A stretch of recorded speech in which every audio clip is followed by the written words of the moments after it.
Hello everyone, this will be a quick lesson on writing whole numbers in expanded notation, hence the name expanded notation. Alright, so first let's start by looking at these numbers. Just by looking at these numbers, it is not completely clear what we have in front of us, but if we were to add some commas, these numbers might make a little more sense.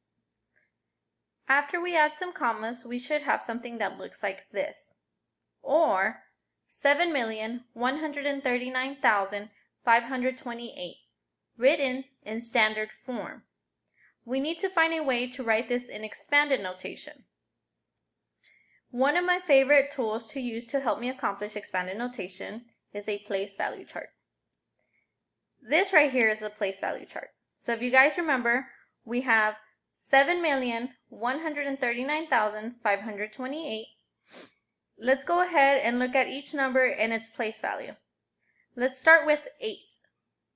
8 right here will be in the ones place. And then we have 2 that will be in the tens place. 5 will be in the hundreds place. 9 will be in the thousands place. 3 will be in the 10,000s place. 1 will be in the 100,000s place. And 7 will be in the millions place. Now let's look at the numbers again and their place values. Here I have 7 million, which we can think about as 7 groups of 1 million.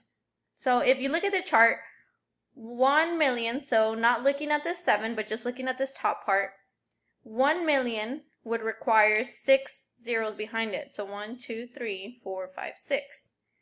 So in order to have 7 million, we're going to need 6 zeros behind it. So let's go ahead and write this in expanded form. Let's write this as 7 groups of 1 million. So let's think about this. This would be 7 groups of 1 million. So on here, as you can see, I already went ahead and I put the remainder. So we have 7 times 1 million, which would give us 7 million. 1 times 100,000, which would give us 100,000. 3 times 10, which would give us 30,000. 9 times 1,000, which would give us 9,000. 5 times 100, which would give us 500. 2 times 10, which would give us 20. And then 8 times 1, which would give us 8.